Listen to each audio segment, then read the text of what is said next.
Coming to the library is the only refuge I get from the chaos that reigns at home. Mom's new boyfriend is a complete jackass and is always opening his mouth and criticizing me at every turn. He is also slightly abusive to her. There's no hitting or anything like that, but he isn't soft with his words toward her. I wish she would just kick his ass to the curb, but she just can't find the strength to not have a man in her life. The library is quiet this afternoon. The staff has grown used to me, and the free internet connection allows me to do my homework and surf the web at the same time. One of the things I like about the library in this small town is that they don't have a lot of money or know-how to create a really secure internet. I am able to go to websites I probably never would be able to in a larger, more modern, and secure location. I found I can even log into the web using a VPN, a private server that masks my activities and identity from prying eyes. Not that I'm doing anything illegal, but I do like poking around the dark web, and that was one place I don't want anyone knowing about my involvement. I'm doing a search in the Tor search engines, looking for websites that deal with inventions that haven't been made public. Most of these inventions are things that the government would swoop in and shut down if they got wind of them, or confiscate them. Other than that, they are pretty harmless. Like some kid trying to build a nuclear reactor in his bedroom, or some guy trying to figure out how to build a time machine.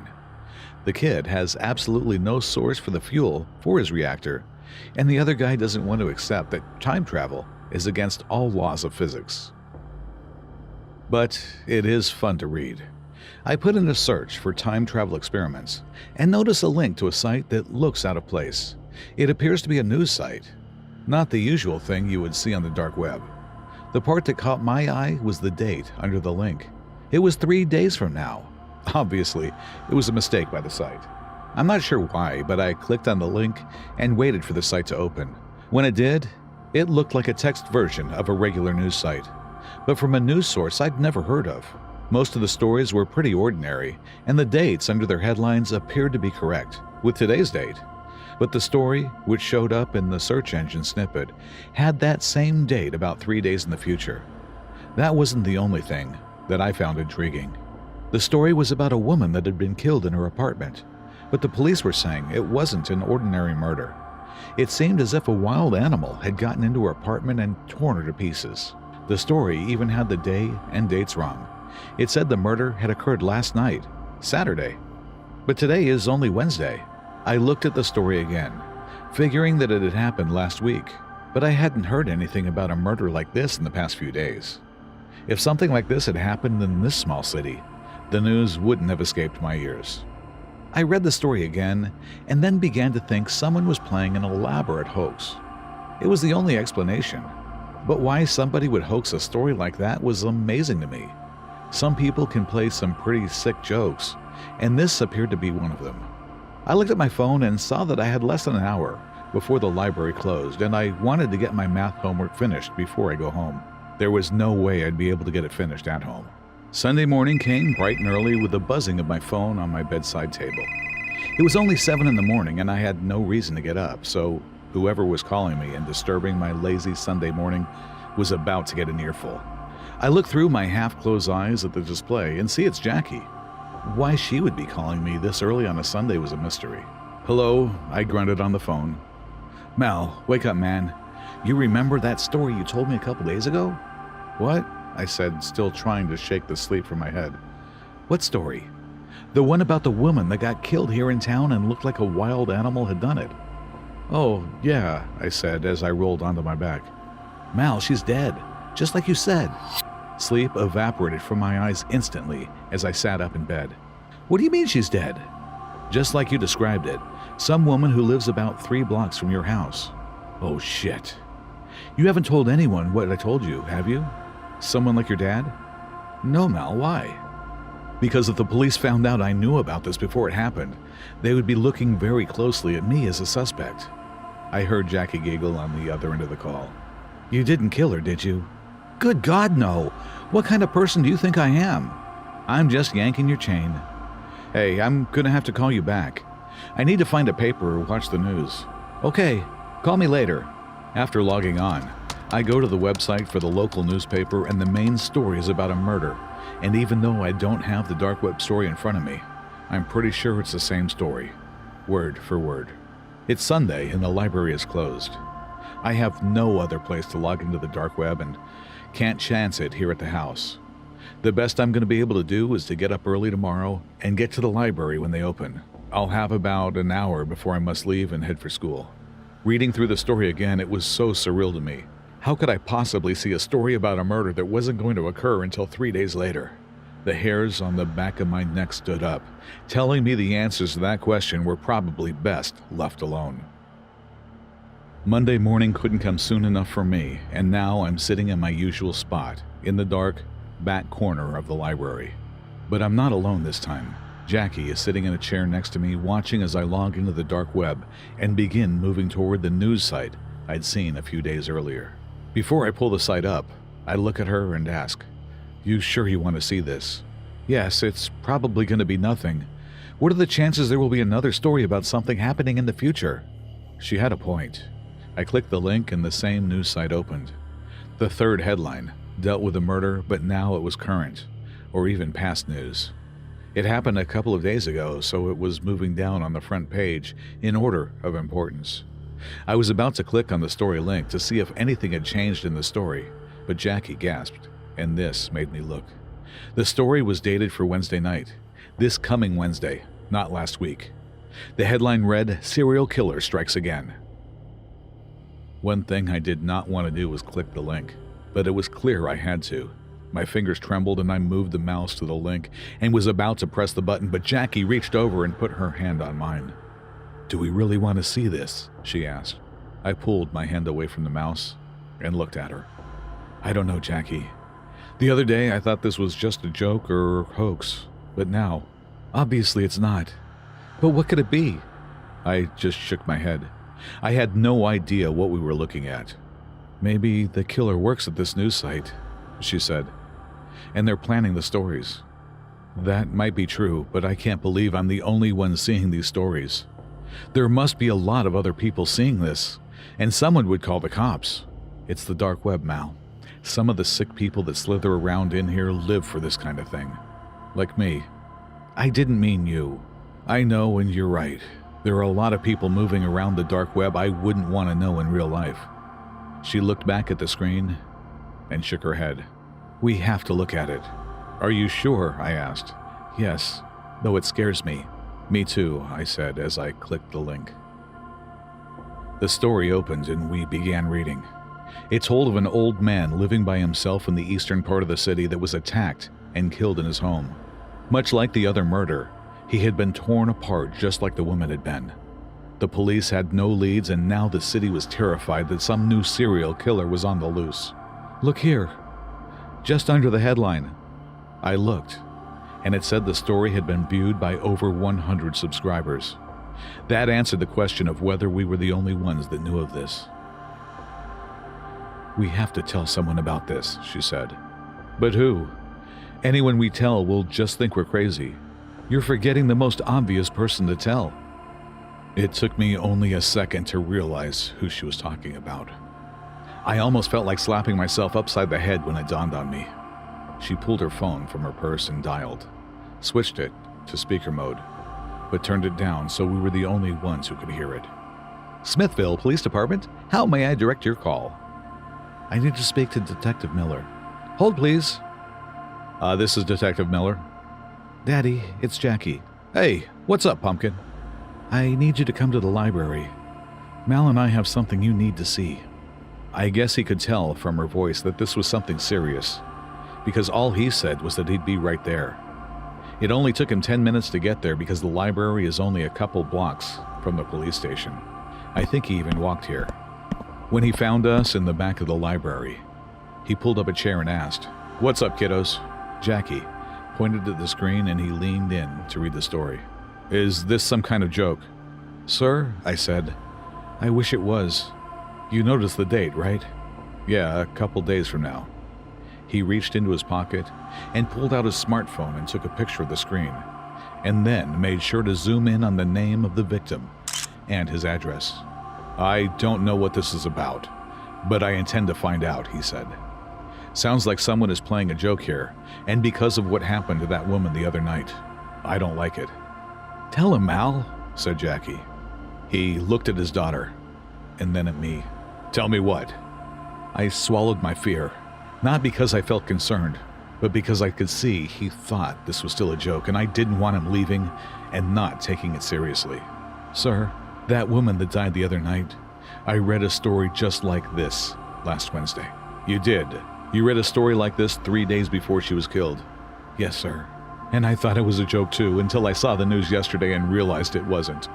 I lowered my head and looked at the floor. I realized if I had said something earlier, that woman might still be alive. I could have saved her, I said softly. I felt her dad's hand on my shoulder and he squeezed it. You did nothing wrong here, Malcolm.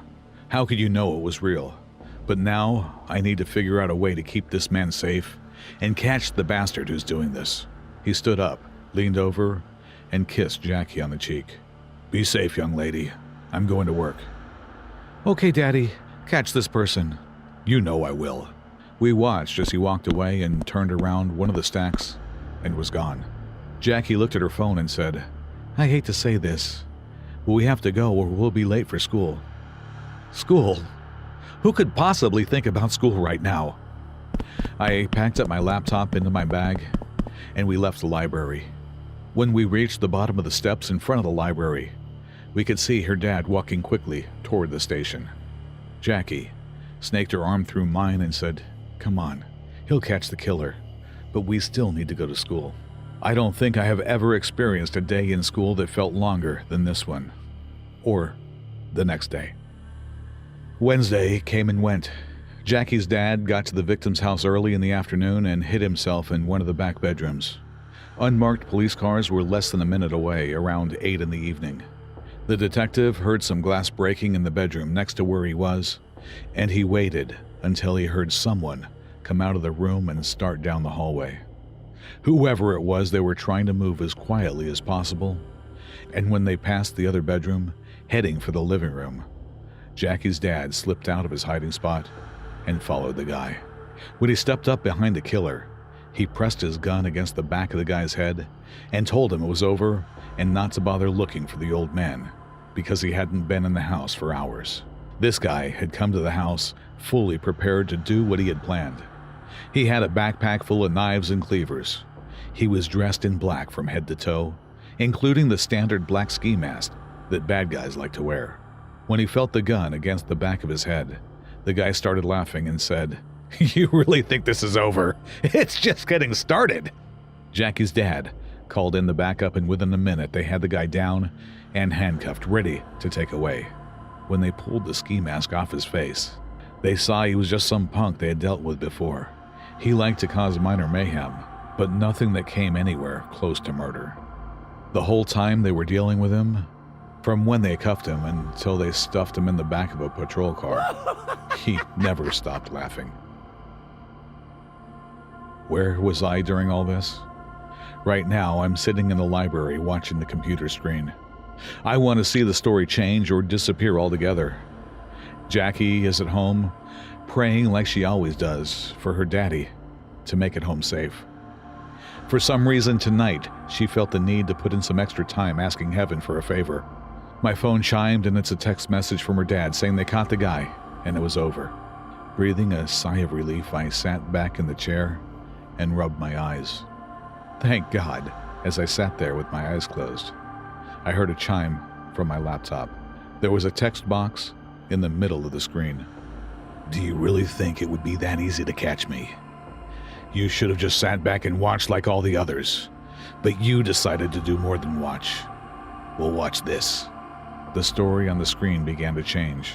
Word by word, sentence by sentence, the story rewrote itself. No longer did it have anything to do with the old man and his murder. When it finished changing, I was horrified at what I saw. I snatched at my phone and dialed the detective's number and almost felt like screaming with each ring.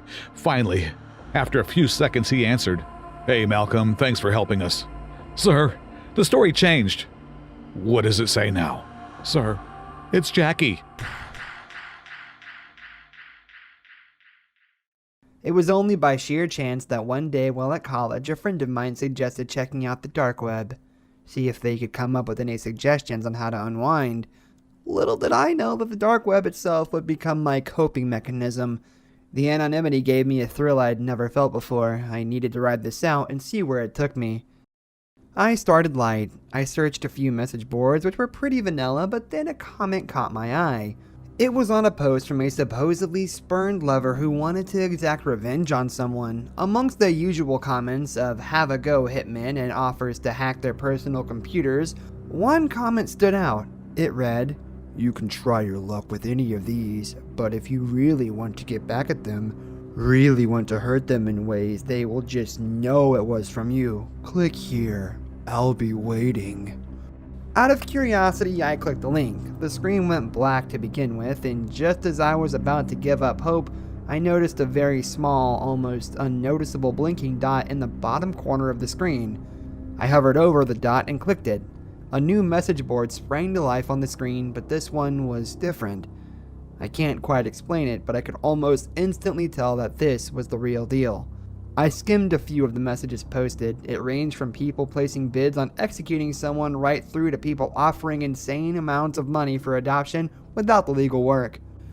Over the next 2 weeks, I spent hours upon hours every night scrolling through the new message board. Every time I refreshed the screen, there were several new messages pinned. I was surprised how many people were on here, considering the links it took to get on here. I began replying to messages with silly replies that would probably only entertain me. But with the feeling of being completely anonymous, I soon found myself feeling braver each time, replying to a few of the more hardcore posts. And that's when I saw it. A post from a hitman for hire in my area looking for work.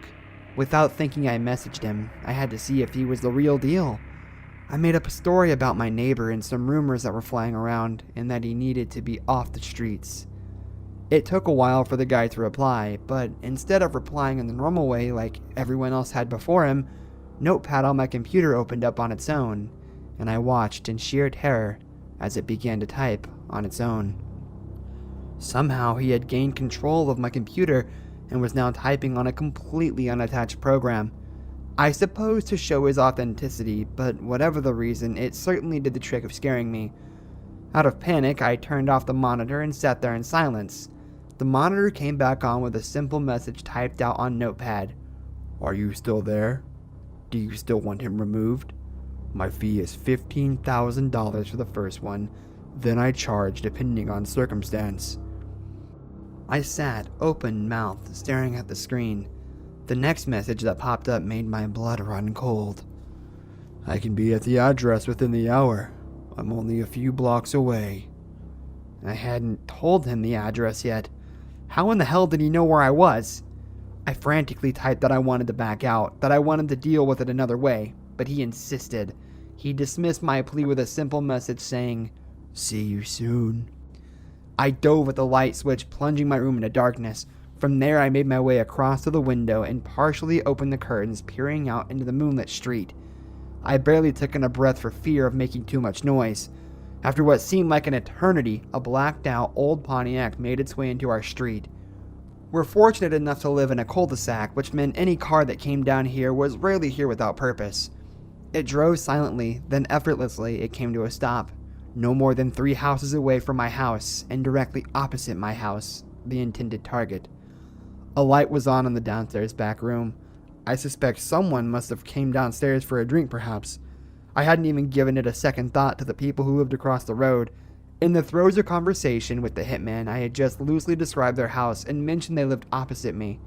Not for one moment had I taken into consideration the 2 teenagers who lived there, let alone the mother and father, who were actually really nice people. What had I done? I was snapped out of my self-pitying spiral when the Pontiac's door opened and out stepped a man in what appeared to be overalls, dark green overalls covered in what looked like muddy stains from here. My heart leapt into my throat as he turned his head towards my window, held my stare for a moment, then began striding towards the neighbor's house. I watched in utter disbelief as he made his way inside. By now, the light in the back room had been turned off, followed by the stairs light momentarily being turned on, then off again, as the unknown neighbor presumably made it back to bed. A light in the back bedroom came on, then a light in the third bedroom followed. A few seconds later, the master bedroom light came on. I could see silhouettes thrash around in panic. The stairs light came on again, and then the kitchen light. The front door opened. Out crawled the remaining teen, drenched in blood. The man appeared in the doorway. As the teen crawled along the driveway, he stalked a few steps behind, enjoying his handiwork. With a swift blow, the teen was no more. He stood and looked in my direction again. He put his hand in his pocket and pulled out a smartphone. My computer screen sprang into life again as a message appeared on Notepad. Money by morning, or I'll be paying you a visit next. I should have stayed off the dark web.